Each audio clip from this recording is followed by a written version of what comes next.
Hello friends, welcome to my channel. मेरा नाम है ध्रुव और आप देख रहे हैं द लर्नर्स कम्युनिटी। आज की वीडियो में हम बात करने जा रहे हैं 6th सेमेस्टर के जेनरिक इलेक्टिव सब्जेक्ट के बारे में, जो कि है इंग्लिश कोर्स का। ठीक है, तो आज की वीडियो में हम बात करेंगे इस सब्जेक्ट के बारे में। यूनिट 2 को डिस्कस करेंगे। जो आपकी बुक का नाम है वो है मीडिया एंड कम्युनिकेशन स्किल्स। ठीक है, तो जो आपकी इंग्लिश की बुक है 6th सेमेस्टर में, उस में जितने भी टॉपिक्स हैं वो मीडिया के रिगार्डिंग है और कम्युनिकेशन स्किल्स के रिगार्डिंग है। ठीक है, तो जो यूनिट 2 है वो एडवर्टाइजमेंट के बारे में है कि एडवर्टाइजमेंट किस प्रकार होती है, एडवर्टाइजमेंट के कितने प्रकार हैं। ठीक है, तो इन सब के बारे में आज की वीडियो में हम देखेंगे। तो चलिए वीडियो को शुरू करते हैं। और अगर अभी तक आपने हमारा चैनल सब्सक्राइब नहीं किया तो प्लीज़ चैनल को सब्सक्राइब करें और वीडियो पूरा देखें। ये video DU SOL NC web के स्टूडेंट्स के लिए भी है, और अगर आपके पास सेम कोर्स है और अगर आप किसी और यूनिवर्सिटी या कॉलेज से हैं तो भी आप ये वीडियो देख सकते हैं। ठीक है, तो इसमें हम ऑफलाइन एग्जाम्स की प्रिपरेशन कर रहे हैं। तो अब बात करें एड्स के बारे में, तो सबसे पहले आता है we are surrounded by advertisement from every corner. ठीक है, तो मतलब कि हम अपने जितने भी हम क्षेत्र में रहते हैं, आप जिस तरफ देखेंगे वहाँ पे आपको क्या देखने को मिलेगा, एडवर्टाइजमेंट, प्रचार देखने को मिलेगा किसी ना किसी चीज़ का। Wherever we look we are always force to view an advertisement in the globalised world to ours. मतलब कि हम पूरे विश्व में जहाँ देखेंगे वहाँ पे हम देखेंगे एडवर्टाइजमेंट। ठीक है, तो क्या हो रहा है कि हमें ज़बरदस्ती एडवर्टाइजमेंट दिखाई जा रही है। अब ऐसा तो नहीं है कि आप आंखें बंद करके चलेंगे या फिर लोग दीवारों पे पोस्टर लगाना बंद कर देंगे, ऐसा नहीं है। ठीक है, लोग पोस्टर भी लगाएंगे और आप आगे खोल के भी चलेंगे, तो आपको एडवर्टाइजमेंट देखनी पड़ेगी। एक प्रकार का ज़बरदस्ती का काम है। Every corner of the world is sophisticated with advertisement as that would help the sellers sell their products and services to us। ठीक है, तो जो एडवर्टाइजमेंट है वो क्या करता है, हेल्प करता है यूज़र, जो प्रोडक्ट सेलर्स हैं उनकी, कि वो अपना जो प्रोडक्ट है वो सेल कर सके। ठीक है, जैसे कि उदाहरण के लिए हम बात करें, बॉर्नवीटा वाले अपने बॉर्नवीटा का प्रचार टीवी पे देते हैं, वहीं पे हम शैम्पू का भी एड्स देखते हैं, हेयर के भी एड्स देखते हैं, अलग अलग प्रकार की दवाइयों के एड्स देखते हैं। तो ये सब क्या है, ये लोग हमें सर्विसेज प्रोवाइड कर रहे हैं, हमें अपना प्रोडक्ट सेल कर रहे हैं। ठीक है, तो इस प्रकार से हमें उनकी हेल्प होती है सेल करने में और हमारी हेल्प होती है उन चीज़ों को परचेज करने में, कि हम उन्हें परचेज करके यूज़ कर सकते हैं। Wherever the potential customer are there advertisement are always there. ठीक है, जहाँ पे एक कस्टमर होगा जिसके पास पोटेंशियल होगी कुछ खरीदने की, वहीं पे आपको एड्स दिखाए जाएंगे। ऐसा तो नहीं है कि एक ऐसी जगह एड दिखाए जा रहे हैं जहाँ पे लोगों को इंटरेस्ट ही नहीं है उस चीज़ में, ऐसा नहीं है। ठीक है, टारगेट ऑडियंस के पास ही उन एड्स को दिखाया जाता है। अब आता है नेक्स्ट कि as we are the potential customers therefore advertisement are everywhere in market. ठीक है, मार्केट में हर तरफ आपको एडवर्टाइजमेंट देखने को मिलेगी। इन बस के अंदर, रेलवे स्टेशन पर, एयरपोर्ट्स ऑन बसेस, ठीक है, metro stations, billboards on kiosks and significant places and numbers of other places. ठीक है, तो आपको हर जगह एडवर्टाइजमेंट देखने को मिलेगी। We switch on our TV and there are ads. जब हम अपने टीवी को ऑन करते हैं तो वहाँ पे आपको एड्स देखने को मिलेंगे। We switch on FM radio and between the song हम एड्स सुनते हैं। गानों के बीच में जब प्रचार आता है तो आप उसे ऐड कहते हैं। ठीक है, there are ads. We visit a site on internet, there are advertisement. Websites पे भी एडवर्टाइजमेंट मिलेगी। We go to the movie hall, advertisement come before the movie begins. Movie start होने से पहले हॉल में भी आपको एडवर्टाइजमेंट ही दिखाई जाएगी। And even within the movie certain products and services are advertise. ठीक है, एक मूवी के दौरान भी आपको कई ऐसी चीज़ें देखने को मिलेंगी जो कि एडवर्टाइज की जा रही हैं। आपको प्रोत्साहित किया जा रहा है कि आप उन चीज़ों को क्या करें, परचेज करें। अब आता है व्हाट इज एडवर्टाइजमेंट। एडवर्टाइजमेंट क्या है? Advertisement can be defined as a selling message for the mass of an identified sponsors whose object is to sell a product or a services or an idea to the mass. ठीक है, यहाँ पे जो मास शब्द का use हुआ है इसका मतलब है कि लार्ज नंबर ऑफ पीपल, बहुत बड़ी संख्या में जो लोग हैं। तो advertisement can be defined, advertisement को हम डिफाइन कर सकते हैं as a selling message. Selling message के तौर पर हम एडवर्टाइजमेंट को डिफाइन कर सकते हैं फॉर द मास। ठीक है, लार्ज नंबर ऑफ पीपल्स के लिए एन आइडेंटिफाइड स्पॉन्सर, एक आइडेंटिफाइड स्पॉन्सर के द्वारा दिया गया एक सेलिंग मैसेज, वो चाहता है कि हमारा प्रोडक्ट लोग खरीदें। हुज ऑब्जेक्ट, उसके जो सामान है, is to sell product or services. उनका जो सामान है वो सेल होगा, चाहे वो प्रोडक्ट हो चाहे वो कोई सर्विसेज हो। ठीक है, चाहे वो कोई आइडिया हो, ये सब क्या हो रहा है, सेल हो रहा है। किसके, किन लोगों के बीच में, लार्ज नंबर ऑफ पीपल्स के बीच में। Marshall McLuhan is on the opinion, Marshall McLuhan बताते हैं उनके ओपिनियन में, that advertising is the greatest art from the 20th century. It is greatest form of arts, as within a short span of time an ad maker has to tell an interesting story for making audience get hooked up with the story, and within the story has to tell about the particular product or services within the short period of time. तो जो martial मैक्लुहन है वो बताते हैं कि जो ads है वो क्या है, एक शॉर्ट टर्म में दिया गया एक प्रचार है, ठीक है, कम से कम समय में दिया गया एक प्रचार है जो कि लोगों को उत्साहित करता है, ठीक है, प्रोत्साहित करता है कि वो आके एक सर्विसेज या फिर जो प्रोडक्ट का सेल हो रहा है उसको यूज़ करें, ठीक है। कम से कम टाइम में लोगों को अपनी स्टोरी के साथ जोड़ना इन एड्स मेकर का काम होता है, ठीक है, जो भी एड्स बनाते हैं उनका यही काम होता है। Time so that the people are forced to get attached the product or services with and buy it. तो लोगों को प्रोत्साहित किया जाता है, लोगों को मेंटेलिटी को चेंज किया जाता है ताकि वो आएँ और प्रोडक्ट को खरीदें। फिर आता है the definition of advertisement according to the advertising standard council of India, ASCI के द्वारा क्या गया, एडवर्टाइजमेंट की डेफिनेशन दी गई है। वो क्या है कि an advertisement is defined as a paid for communication. Advertisement को डिफाइन किया जाता है पेड कम्युनिकेशन, मतलब पैसे देकर कम्युनिकेशन कराने की तरीके से, एड्रेस्ड टू द पब्लिक और अ सेक्शन ऑफ इट, ठीक है, तो जो पब्लिक के लिए या फिर किसी पर्टिकुलर सेक्शन पे क्या होता है, पेड कम्युनिकेशन होता है। The purpose of which is to influence the opinion of behaviour of those whom it is addressed, ठीक है। तो इनका काम क्या होता है, सिंपल सी बात है, इनका काम होता है कि इन्फ्लुएंस करना, लोगों को इन्फ्लुएंस करना ताकि वो आके उनकी जो सर्विसेज है या फिर प्रोडक्ट है उनका यूज़ करें। Any written or graphic matter on packaging or contain in it is subject to the code, ASCI का कोड है, ठीक है। तो एनी रिटर्न, कोई भी रिटर्न चीज़ या फिर कोई ग्राफिक मैटर, ठीक है, ग्राफ का बना हुआ मैटर ऑन पैकेजिंग, पैकेजिंग पर, या फिर कंटेन करता है कुछ चीज़ें। अगर वो कोई पैकेट है जिस पे कुछ लिखा हुआ है या फिर वो कोई ग्राफ बने हुए हैं, ठीक है, और वो कुछ कंटेन करता है तो वो क्या हो जाता है, is the subject is to the code, वो एक कोड है सब्जेक्ट का। By now it must have been clear to you that like any other communication process advertising also have all the element associated with the communication they are, ठीक है।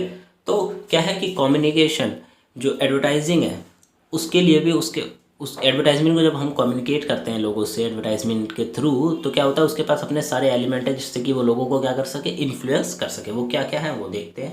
पहले आता है identified sponsor, एक sponsor जो कि उस एड को करवा रहा है, ठीक है, वो आइडेंटिफाइड होना चाहिए।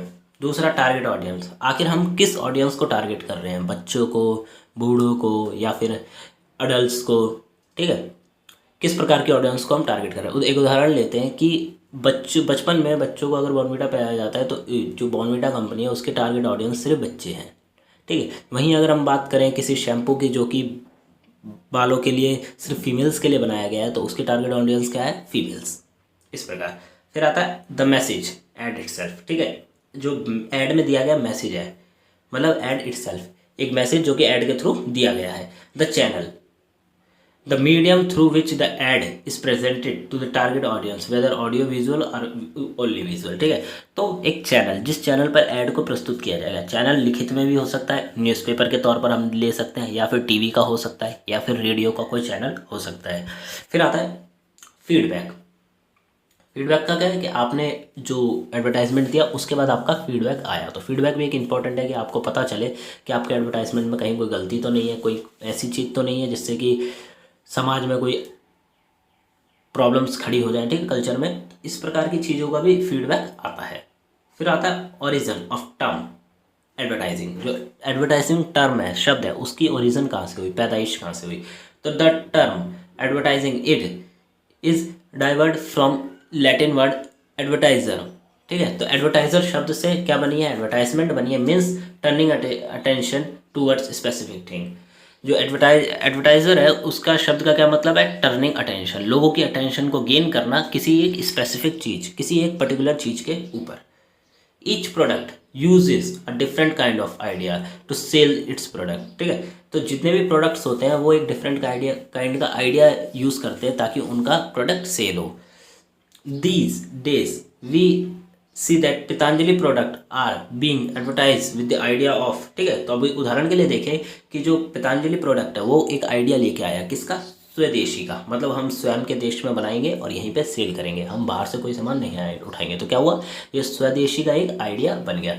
Where Dabur is turning the star power of an aged actor Amitabh Bachchan. ठीक है, तो जो डाबर कंपनी है वो किसका यूज़ कर रही है? स्टार अमिताभ बच्चन जो है स्टार, मूवी स्टार, उनका साउंड का या फिर आप कह सकते हो उनके फेस का यूज़ करके अपने प्रोडक्ट्स को सेल कर रही हैं। Each product or services tries to find the equivalent brand ambassador or and bright idea to advertise the product. ठीक है, तो अब जितने भी बड़ी बड़ी एडवर्टाइजिंग कंपनीज हैं वो क्या ढूंढती हैं, वो एक ऐसा फेस ढूंढती हैं या फिर एक ऐसा आइडिया ढूंढती हैं जिससे कि उनका प्रोडक्ट सेल हो सके। उदाहरण के लिए बायजूस अगर आपने देखा होगा तो शाहरुख खान बायजूस का ऐड करते हैं। ठीक है, तो वो क्या है, वो उसके ब्रांड एम्बेसडर है। वहीं पे अगर हम किसी और को बात करें तो बहुत सारे एक्टर्स हैं जो कि अलग अलग प्रोडक्ट्स के ब्रांड एम्बेसडर हैं। तो इससे क्या होता है कि उस ब्रांड को या फिर आप कह सकते हो उस प्रोडक्ट को एक फेस मिल गया। वो फेस किसका है, चाहे वो अमिताभ बच्चन का हो सकता है या फिर आप कह सकते हो शाहरुख खान का हो सकता है। ठीक है, तो इस प्रकार से उनके फेस के तौर पर भी वो सामान बिकता है। Some of success stories of an advertising campaigns. ठीक है, तो कुछ एडवर्टाइजिंग कैंपेन्स चली थी उनके बारे में बात करते हैं। तो सक्सेस स्टोरी, हमारा Bajaj campaign. The target audience being the middle class where the middle class family is incomplete without Bajaj scooter. The catchy line, बुलंद भारत की बुलंद तस्वीर, immediately strikes a chord with people. तो क्या हुआ, हमारा बजाज कैंपेन चलाया गया जिसके थ्रू क्या हुआ, जो मिडिल क्लास लोग हैं जिनके पास साधन नहीं है उनको स्कूटर लेने के लिए क्या किया गया, प्रोत्साहित किया गया। स्कूटर लेने के लिए उनको इन्फ्लुएंस किया गया। तो क्या हुआ इससे कि कंपनी के तो स्कूटर्स बिके और वो एक आइडिया लेके आई। आइडिया क्या था, उनकी एक कैची लाइन थी कि बुलंद भारत की बुलंद तस्वीर, ये उन्होंने एक कैची लाइन लाई थी। तो क्या हुआ, उनके प्रोडक्ट सेल हुए। वहीं पे बात करें कैडबरी कैंपेन की, तो कुछ मीठा हो जाए कुछ खास है, कुछ मीठा हो जाए कुछ खास है, and Shubh Shubh Aarambh campaign where the emotional and physiological questions of audience is steering as Indian festival are is usually celebrated with sweets whether it's Rakhi Diwali. तो क्या हुआ, कैडबरी ने अपना एक कैंपिंग चलाई। ठीक है, जिसके अंदर क्या टैगलाइन दी गई, कुछ मीठा हो जाए कुछ खास है, या फिर आप कह सकते हैं कि शुभ आरंभ। ये टैगलाइंस किसने दी थी, कैडबरी ने दी थी, ताकि उनके जो कैडबरी के प्रोडक्ट्स हैं वो सेल हो। उसके बाद उन्होंने इस प्रकार की एक माहौल बनाया जिसपे कि कोई भी त्यौहार हो आपको कैडबरी खानी है। ठीक है, तो इससे क्या हुआ, कैडबरी की सेल्स बढ़ गई। तो इस प्रकार की कैंपिंग लाई गई। फिर आती है तीसरी, कोको कोला कैंपिंग। ठंडा मतलब कोको कोला। ठीक है, तो कोको कोला की कैंपिंग चलाई गई थी जिसमें क्या हुआ, कोको कोला ने टैगलाइन दी ठंडा। Coca Cola in India common people are still term as a cold drink as ठंडा, and when Coca Cola come up with camping it immediately established a connect with the people. ठीक है, तो cocoa Cola से पहले क्या था, लोग ठंडा पीना पसंद करते थे। ठीक है, तो उसके बाद क्या हुआ, जब कोको कोला ब्रांड आया मार्केट में तो उन्होंने क्या करा, टैगलाइन ही अपने ठंडे नाम से बना दी। ठीक है, तो ठंडे नाम का शब्द को यूज़ करके उन्होंने टैगलाइन बना दी। तो क्या हुआ, लोग डायरेक्टली उस चीज़ से कनेक्ट हो पाए और क्या हुआ, कोको कोला की सेल्स बढ़ गई। फिर आता है अमूल के ad, utility butterful delicious Amul butter and Amul the Amul girl ad is still favourite amongst the people. The camping is also on the longest campaign. अब क्या हुआ, अमूल आया जब, तो अमूल ने वो आपने अगर आप अमूल का ऐड देखा होगा तो उसमें जो प्रचार में जो लड़की दिखाई गई है वो वर्तमान में भी प्रेजेंट में भी बहुत फेमस है। ठीक है, अमूल का जो ऐड है उस लड़की को लेके ही बनाया जाता है। तो क्या होता है उससे, एक प्रकार से वो एक इमेज है, ठीक है, कार्टून इमेज है जिसमें वो लड़की दिखाई गई है। तो अमूल ने जब ये ऐड किया तो उसके बाद क्या हुआ, उसके ऐड के बाद उसके प्रोडक्ट्स की सेल बढ़ गई। उसमें चाहे वो मिल्क के ऐड हो या फिर वो बटर का ऐड हो, ठीक है, किसी और भी प्रोडक्ट का अगर ऐड है तो क्या हुआ, उसकी सेल्स बढ़ गई।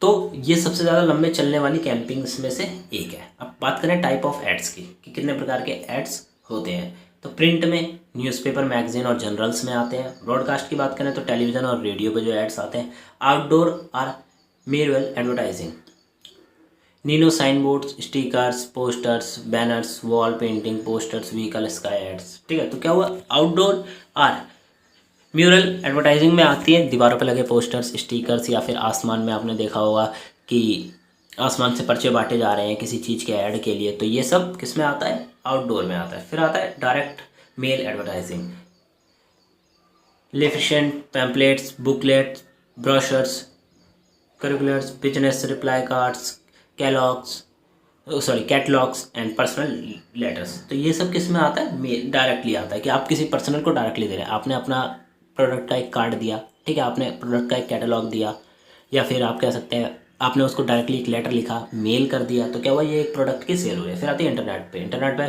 Blogs, banner ads, email, web searches, ये सब आते हैं। अदर्स में आएगा येलो पेजेस,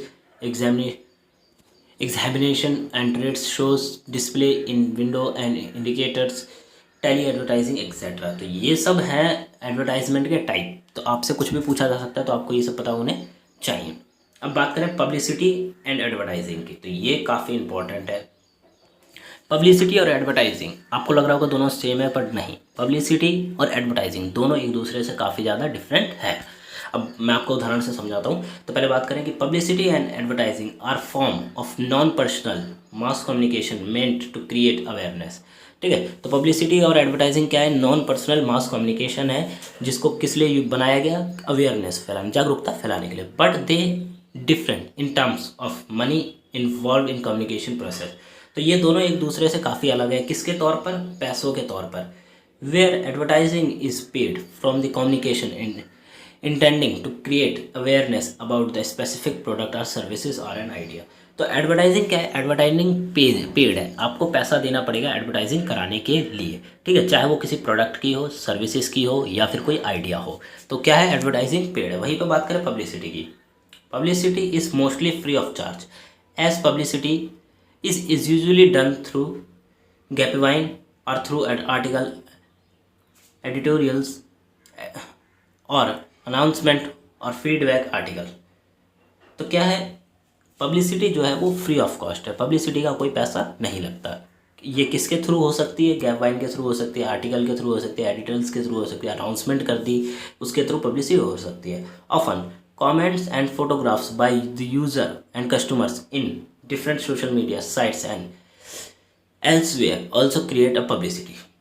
ठीक है, तो जो कस्टमर है उस प्रोडक्ट के, उनके द्वारा खींची गई फ़ोटोज़ को इंटरनेट पर डाल देना या फिर हर जगह फैला देना, क्या है, पब्लिसिटी है। तो ये किस तरह हो रही है, फ्री में हो रही है। अब बात करें पब्लिसिटी और एडवर्टाइजमेंट के मेन थिंग की, तो आपने देखा होगा टीवी पर जो एड्स आते हैं वो क्या है, वो एड्स है, उनके लिए जो एड मेकर है या जो कंपनी है उसने पे किया है। वहीं पे अगर हम बात करें पब्लिसिटी की, तो पब्लिसिटी किसके द्वारा की जाती है, लोगों के द्वारा। एक उदाहरण लेके समझते हैं कि आपने अभी कश्मीरी फाइल्स जब मूवी आई थी, ठीक है, तो कश्मीरी फाइल्स के आपने देखा होगा एडवर्टाइजिंग ज़्यादा जगह नहीं हुई। ठीक है, कश्मीरी फाइल्स की एडवर्टाइजिंग हुई ही नहीं। उन्होंने क्या करा, उस मूवी को इस तरह प्रेजेंट किया कि लोगों ने उसकी पब्लिसिटी करी, लोग गए देख के आए, फिर वो आए, उन्होंने अपने फैमिली मेम्बर्स को बताया इतनी अच्छी मूवी थी। इससे क्या हुआ, उनके फैमिली मेम्बर्स भी देखने गए, तो क्या हुआ, पब्लिसिटी हुई। लोगों ने सोशल मीडिया पर बहुत सारी पोस्टें करी कश्मीरी फाइल्स के रिगार्डिंग, जिससे क्या हुआ, उनकी जो मूवी है उसकी काफ़ी ज़्यादा बढ़ गई, हाइप हो गई। वही बात करें किसी और ऐड की, तो वो इतना ज़्यादा नहीं होता उसकी पब्लिसिटी, उसको पे करना पड़ता है। फिर आता है company page for advertising like ads, TV, radio, but publicity is free. Publicity is done by customer of that product or services। ठीक है, तो पब्लिसिटी किसके द्वारा की जाती है, कस्टमर के द्वारा की जाती है, जो कि उसको यूज़ करते हैं।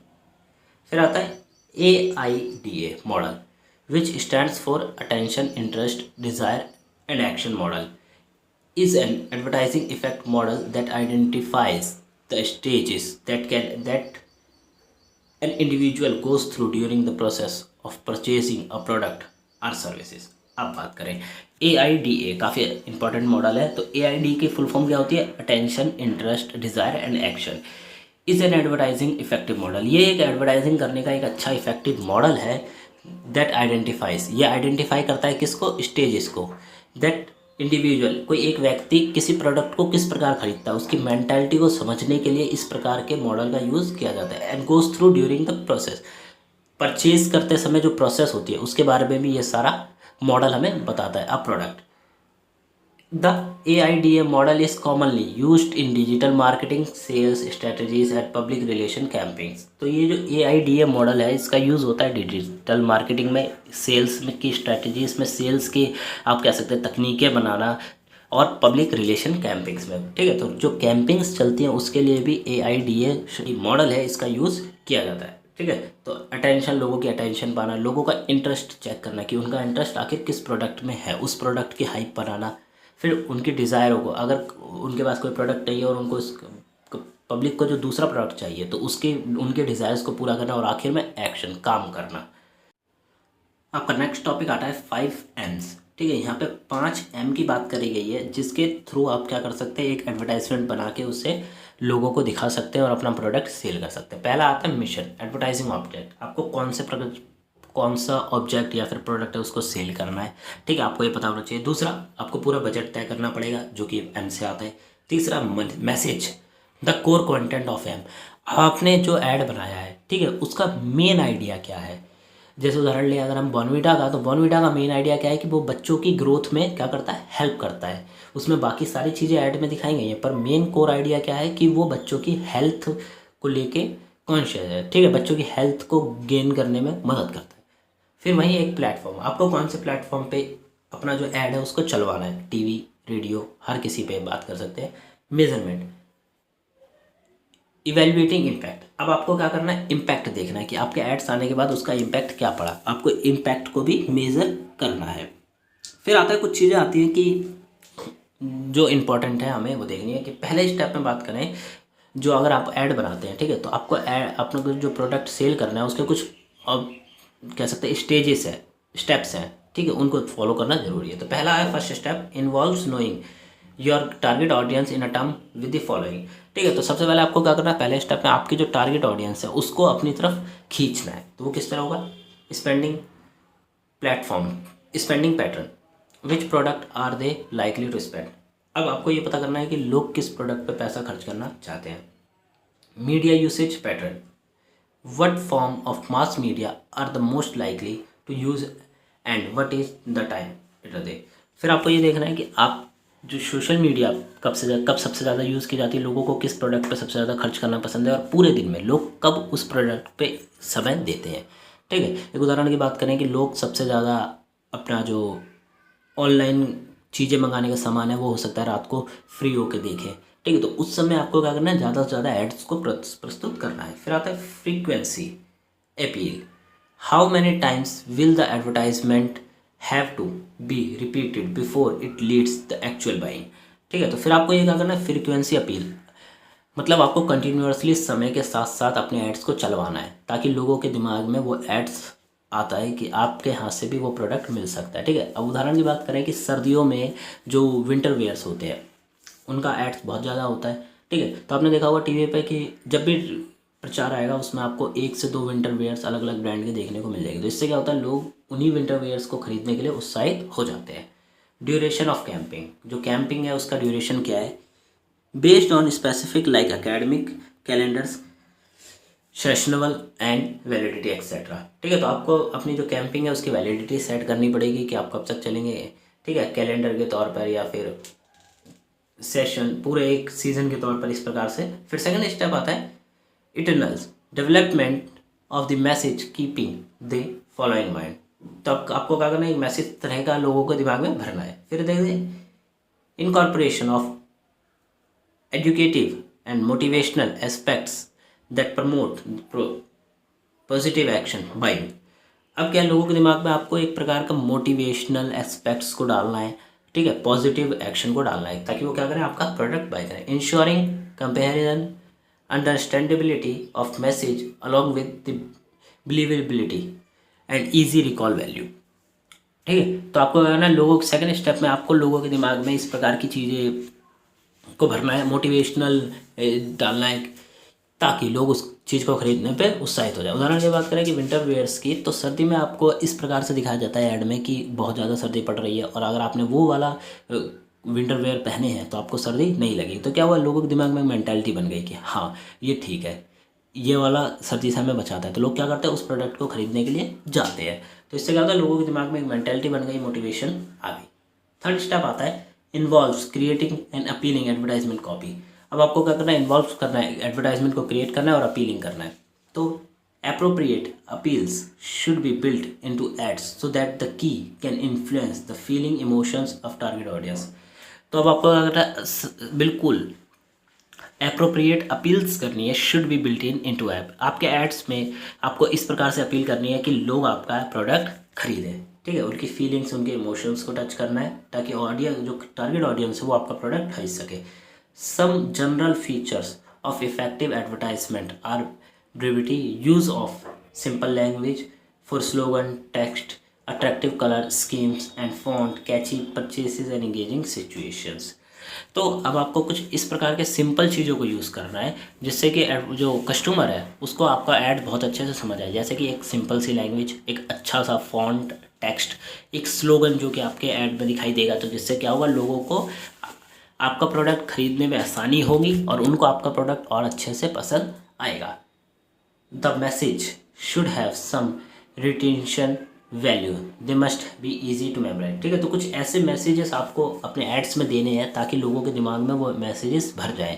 ठीक है, एक उदाहरण की बात करें, जो को आप कैडबरी आई थी ब्रांड, तो उन्होंने जो अपनी टैग लाइन लाई, कुछ मीठा हो जाए।